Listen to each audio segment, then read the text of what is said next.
Muy buenos días, bienvenidos a este tiempo devocional, tu palabra para encontrar el camino.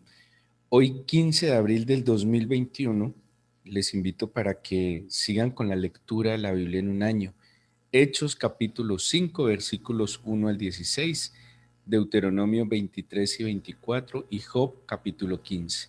Hechos 5 del 1 al 16, Deuteronomio 23, 24 y Job capítulo 15.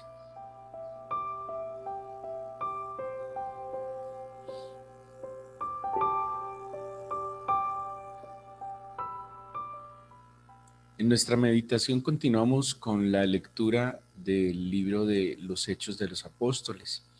Eh, de hecho, estamos siguiendo más o menos, por lo menos la información que nos da la Biblia, la narración cronológica de lo que sucedió en el tiempo del Señor Jesús y en el tiempo posterior a su muerte y resurrección, que es el surgimiento de la iglesia cristiana. Ayer vimos, y le recuerdo en el capítulo 4, entre los versículos 32 y 37, había como una característica de la forma como estaba viviendo la iglesia. Yo les decía que en la mentalidad de la fe o de la expresión de fe de, de la iglesia primitiva, de, de Jerusalén y de la iglesia que se fue formando en la medida en que se extendió, había una alta prioridad en la vida en comunidad. Esto seguramente heredado del judaísmo, que el judaísmo siempre ha tenido,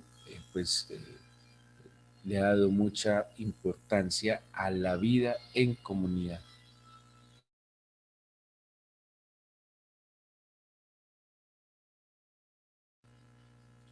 Más que la vida individual, ¿sí? De allí que, por ejemplo, los judíos establecen un grupo de mínimo 10 personas para hacer sus oraciones congregacionales.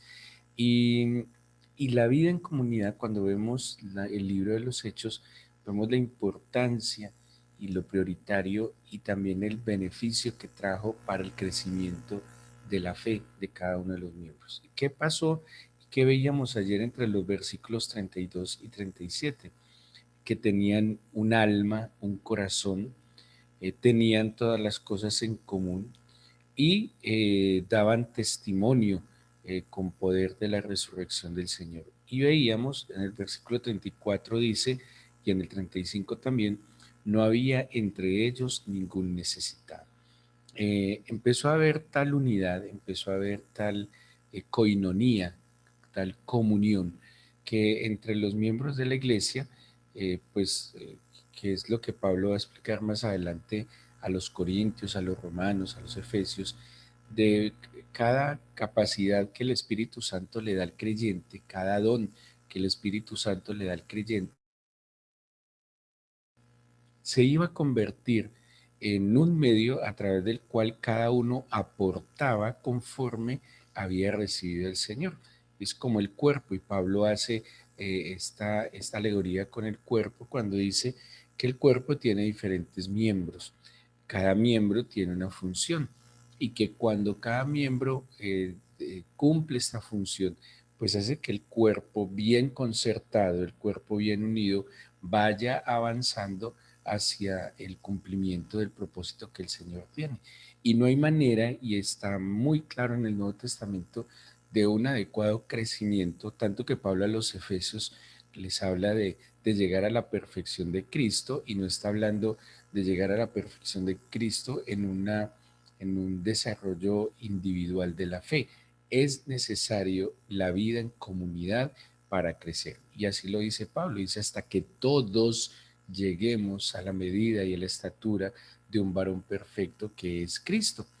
Y pues en este tiempo en que la iglesia infortunadamente está viviendo una de las, porque es una persecución, entendemos las circunstancias, pero sí está atentando contra la fe, porque si los medios de comunicación en la iglesia en general los estuviéramos usando de la mejor manera y que en verdad nos estuviéramos congregando, pues vale la pena, pero La verdad, la virtualidad se está afectando mucho la vida en comunidad.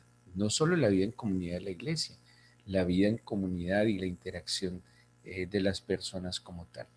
Ellos entonces compartían y empezó a haber un sentir, y un sentir de que si yo he recibido algo del Señor, pues yo lo voy a poner al servicio del Señor, edificando y enriqueciendo a la iglesia, compartiéndole a la iglesia conforme lo que yo he recibido del Señor. No se dice que hubo algún tipo de exigencia, algún dogma o alguna norma que los apóstoles hubieran establecido, sino que dice la Biblia que cada persona voluntariamente empezó a poner de sus recursos para suplir las necesidades de los demás. Pablo, cuando está tratando un tema con los corintios y los tesalonicenses, le dice a los corintios que la abundancia de los tesalonicenses suplió la necesidad de los corintios y que él espera que la abundancia de los corintios supla la necesidad de los tesalonicenses.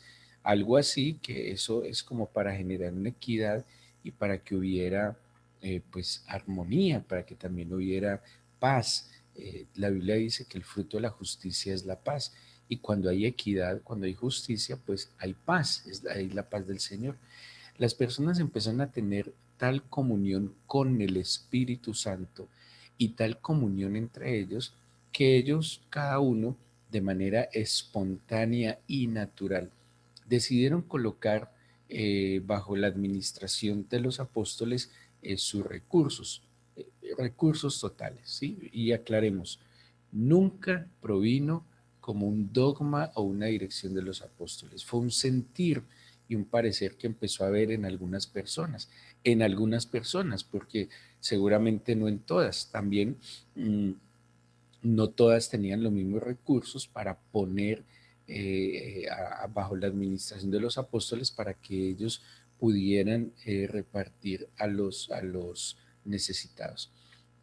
Aquí hay algo muy conmovedor y pues se asumía que estos hombres llenos del Espíritu del Señor obraban en justicia y de alguna manera creo que esa debería ser como la función del Estado. El Estado, entiendo, que cuando se recaudan impuestos, pues quien más ingresos tiene, más impuestos paga. Los que no reciben casi ingresos no deberían pagar nada de impuestos y que esos recursos se repartan de manera equitativa y que sopesen la necesidad de las personas, ¿sí? Por eso, en ciertos estados muy organizados, la educación, la salud, tiene un acceso gratuito y los subsidian personas que tienen más dinero, pues en países donde no hay tantos niveles de corrupción. Y ese es el deber ser, esa es la vida en comunidad, que haya equidad, que haya equilibrio. De nuevo, los apóstoles de ninguna manera impusieron ninguna de estas cargas, surgió de manera espontánea y natural. Yo tengo un poco más, yo tengo dos, voy a poner esto, administrenlo y vamos a vivir en equilibrio. Y así estaban, y dice la Biblia que había gran bendición, que nadie tenía necesidad, que había armonía, que había paz. Y termina este bloque en el versículo 37, o más bien el capítulo 4, dice que había un hombre eh, llamado José que tenía una heredad, la vendió, trajo el precio y lo puso a los pies de los apóstoles. Vaya y venga. Pero el capítulo 5 nos va a narrar una historia muy impactante que tenemos en el Nuevo Testamento y es de una pareja, un hombre y una mujer. Era un hombre llamado Ananías y su esposa Zafira. Y ellos decidieron vender la heredad. Hasta ahí va el tema muy normal, muy en el contexto de lo que estamos viendo, que los que tenían vendían y traían el precio de los apóstoles para que repartieran equitativamente. Vuelvo y digo, para que alguien empiece a hacer eso es porque está muy impactado por el amor del Señor, tiene que tener una fe muy alta y veía cómo su abundancia podía suplir la necesidad de los otros. Conmovedor. Vuelvo y digo, y no es, esto no podía venir de manera impuesta, sino en un sentir y un parecer del Espíritu Santo. Dice entonces que ellos vendieron la heredad, pero, versículo 2, sustrajo del precio, sabiéndolo también su mujer y trayéndolo solo una parte, la puso a los pies de los apóstoles. ¿Sí? Hasta ahí podríamos decir que tampoco hay lío, que tampoco hay un problema, porque yo tengo derecho, y el Señor mismo lo respeta, yo tengo derecho a hacer con las cosas que tengo lo que quiera, ¿sí? O sea, claro, el Señor me estableció unos parámetros, la ley me estableció unos parámetros, la misma sociedad me estableció unos parámetros, pero en últimas, cada uno hace con sus recursos lo que le parezca, ¿sí? Y ahora, desde que le dé un adecuado manejo a los recursos, desde que no sea para mal, desde que no solo no los utilice de manera equivocada, sino que los ingresos sean de manera correcta, pero no está mal, o sea, cada uno es dueño de sus recursos e insisto, hasta Dios respeta, Dios da unos parámetros, la Biblia da unos parámetros administrativos, la Biblia da unos parámetros de cómo manejar los recursos para que el corazón esté equilibradito, para que haya justicia, pero en últimas, cada uno decide. Y ellos vendieron y tomaron la decisión de sustraer un poco de la venta. Ahí tiene, yo vuelvo y digo, hasta ahí no hay ningún problema. Dice el versículo 2, sabiéndolo también su mujer, y trayendo solo una parte, la puso a los pies de los apóstoles. Vuelvo y digo, no está mal. Teníamos 100, la vendimos, la heredad en 100, tomamos 40 y trajimos 60 a los pies de los apóstoles. ¿Eso por qué va a ser malo? Eso no está mal. ¿Quién va a vender una heredad y va a traer por lo menos la mitad a la iglesia para que la repartan entre los necesitados? Eso de alguna manera también sería admirable. Bueno, además, dice el versículo 3, y Pedro, y le dijo Pedro, Ananías, ¿por qué llenó Satanás tu corazón para que mintieses al Espíritu Santo y sustrajeses del precio de la heredad? Reteniéndola no se te quedaba a ti, y vendida no estaba en tu poder. ¿Por qué pusiste esto en tu corazón? No has mentido a los hombres, sino a Dios. Y aquí ya encontramos un detalle delicado. Porque el problema entonces no sería ni venderla ni sustraerla, sino que hubo una mentira de Ananías, ¿sí?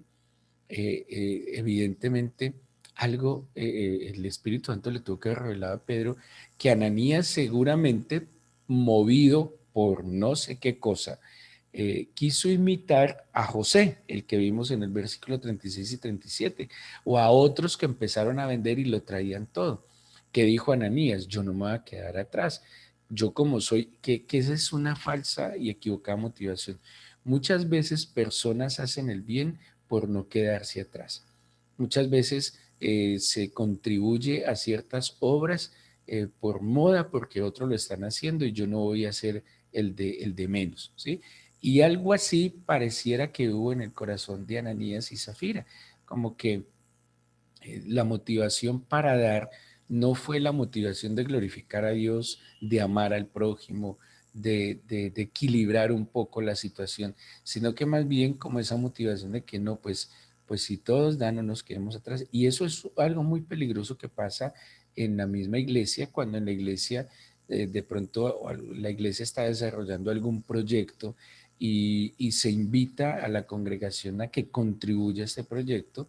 Algunos seguramente lo hacen de manera libre, espontánea, en libertad, de acuerdo a sus capacidades, y otros pueden tener una motivación equivocada como, pues no nos quedemos atrás, demos para que no nos, como que no nos quedemos atrás. Y ojo que no solo implica recursos económicos, a veces hay un desafío a un proyecto, puede ser evangelístico, puede ser a una obra dentro de la iglesia como pastorear, discipular, enseñar, y de pronto en mi corazón no tengo la motivación de glorificar, honrar y servir a Dios, pero pues no me puedo quedar atrás. Si otros sirven, yo cómo no voy a servir. Si otros dan, yo cómo no voy a dar. Esa equivocada motivación parece que fue lo que hubo en el corazón de Ananías y Zafira. No la adecuada motivación de que voy a dar, de que voy a servir porque amo a Dios, porque esto es correcto, porque esto es justo, sino que lo voy a hacer porque cómo voy a ser el de menos, cómo me voy a quedar atrás, cómo no voy a contribuir, qué pensarán si todos dan y yo no doy, qué pensarán si todos sirven y yo no sirvo. Entonces Pedro le dice, Ananías y Zafira, es que nadie los estaba obligando. Eso estaba en sus manos, no tenían necesidad de engañar y pretender mentirle al Espíritu Santo. El susto de Ananías fue tan tremendo que dice el versículo 5, al oír Ananías estas palabras, cayó y expiró, y vino un gran temor sobre todos los que lo oyeron. Alguna vez le escuché a alguien que dijo que Dios había matado a Ananías y a Zafira. No, Ananías se murió solito del susto tan tremendo que le dio. Ustedes se imaginan cómo era la manifestación del Espíritu Santo tan fuerte y poderosa en ese momento, que Ananías entendió que lo que había hecho era gravísimo. Ustedes se imaginan la expresión de Pedro, Ananías, le mentiste al Espíritu Santo. No es como hoy, que hoy es casi deportivo mentirle al Espíritu Santo. Hoy es casi pan de cada día que la iglesia se acostumbra a mentir, a engañar, a blasfemar contra el Espíritu del Señor, contra el Señor mismo. No, en aquel momento eran palabras mayores. Y dice que Ananías cayó muerto, inmediatamente cayó muerto del susto. Lo envolvieron, versículo 6, lo sepultaron, y pasado un lapso como de 3 horas, sucedió que entró su mujer, no sabiendo lo que había acontecido, o sea, la muerte de su esposo. Entonces Pedro le dijo, dime, ¿vendisteis en tanto la heredad? Y ella le dijo, sí, en tanto. Sí ven que mintieron. Entonces ellos la vendieron en 100 y le dijeron a Pedro, Pedro, la vendimos en 50 y aquí está nuestra contribución. Nosotros también estamos contribuyendo a la obra. Y ahí fue donde le dijo Pedro, no, pero es que ustedes la vendieron fue en 100 porque mienten. Es más, Ananías y Zafira pudieron haber dicho, Pedro, la vendimos en 100 y traemos 20. ¿Cuál es el problema? O sea, eso no tenía ningún lío. El problema fue mentir. El problema fue engañar. Y el problema fue la falsa y equivocada motivación que tuvieron para hacer esto. El versículo 9 dice entonces, Pedro le dijo, ¿por qué convinisteis en tentar al Espíritu del Señor? He aquí a la puerta, a los pies de los que han sepultado a tu marido, y te sacarán a ti. Al instante ella cayó a los pies de él y expiró, y cuando entraron los jóvenes la hallaron muerta y la sacaron y la sepultaron junto a su marido, y vino gran temor sobre toda la iglesia y sobre todos los que los oyeron estas cosas. Eh, Hay algo que a mí siempre me ha llamado mucho la atención de la Biblia, y es que la Biblia retrata eh, todas las características de los seres humanos, las buenas y las malas. Cuando uno viene leyendo el capítulo 2, 3, 4 de Hechos, uno dice, no, qué maravilla de iglesia. Todos unánimes, de un sentir, de un corazón, todos perseveraban en la oración, había armonía, nadie decía ser suyo nada, sino que todos aportaban a suplir las necesidades de los otros. No, esta iglesia era maravillosa. Y tenga este lunar en Ananías y Zafira, porque la Biblia no refleja las verdades de la misma sociedad. Hay buenos y hay otros no tan buenos, ¿sí? Y de todo es para aprender. Uno, si tenemos buenas actitudes, agradecer a Dios y pedirle que guarde nuestro corazón. Pero si por el contrario hay malas actitudes, reflexionar, arrepentirnos y enderezar. Y eso es lo que nos muestra estos espejos de la Biblia. Habían buenas actitudes y había malas actitudes. ¿Dónde estoy yo? Uno, para continuar y cuidarme, o dos, para arrepentirme y enderezar mi senda. Luego, entre el versículo 12 y 16, habla pues otros detalles de la iglesia. Dice que por la mano de los apóstoles se hacían muchas señales y prodigios en el pueblo, y estaban todos unánimes en el pórtico de Salomón. Ananías y Zafira eran digámoslo, una excepción a la unanimidad, ¿sí? Y eso es, ellos reflejan y proyectan lo que es la falsa piedad. La falsa piedad es fingir piedad, es fingir que yo soy creyente, que yo soy correcto, que adoro a Dios, que amo a Dios en mi corazón, pero mis acciones en lo oculto, en lo secreto, son completamente otras. La falsa piedad es un cáncer en la iglesia, la carcome, le hace daño. Pues obviamente esto es lo que nos muestra aquí en Ananías y Zafira, una piedad aparente, una piedad de pantalla, una piedad como de mostrar, pero en la intimidad que estaban viviendo. Algo muy tenaz, que incluso Ananías y Zafira dice, consintieron. Eso se llamaría hoy en día concierto para delinquir. Se pusieron de acuerdo para hacer el mal, para mentir. Los apóstoles dice que se reunían entonces muy particular en el pórtico de Salomón, estamos hablando del templo. O sea que ellos públicamente se reunían. Eso era un desafío también. Ellos públicamente se congregaban en el templo, pues era el lugar de adoración, era el lugar del culto. Y dice que grandes señales y prodigios se hacían a través de ellos. ¿Dónde surgía? En la enseñanza, en la predicación, en la vida en comunidad, en compartirlo todo, en las oraciones. El versículo 13 dice que los demás, ninguno se atrevía a juntarse con ellos, pero el pueblo los alababa grandemente y los que creían en el Señor aumentaban más, gran número así de hombres como de mujeres, tanto que sacaban los enfermos a las calles, los ponían en camas y lechos para que al pasar Pedro, a lo menos la sombra, eh, dice, cayese sobre algunos de ellos, y aún de las ciudades vecinas, muchos venían a Jerusalén trayendo enfermos y atormentados de espíritus inmundos, y todos eran sanados. Aquí vemos entonces cómo esa comunión con el Señor, esa vida de fe sincera, genuina, donde cada uno ponía lo que había recibido en las manos del Señor, donde no sustraían engañosamente para ellos. A veces los miembros de la iglesia sacamos excusas como no tengo tiempo para servirle al Señor, pero pasamos mucho tiempo al frente de una pantalla viendo series, novelas. A veces decimos no tengo tiempo para velar, para hacer una vigilia, pero pasamos la noche entera viendo televisión. A veces decimos no tengo tiempo para servir, pero pasamos más de las horas pertinentes durmiendo. Y eso es sustraer. Aquí habla de un recurso como el dinero, pero también hay un recurso como el tiempo, hay un recurso como las habilidades, y Dios me dio las habilidades. Es más, yo considero que las oportunidades en la vida, como estudiar, prepararnos, tener un buen trabajo, un buen negocio, esas oportunidades también son un don del cielo. Y cuando yo entiendo que todo lo he recibido de sus manos y puedo contribuir para que otros sean bendecidos, para que otros conozcan y disfruten lo que yo disfruto, pues ¿por qué no ha de hacerlo? Eso es justo. Pues es lo mínimo que cada ser humano debería hacer. Si la sociedad me dio una oportunidad, ¿por qué no le voy a devolver el bien a la sociedad?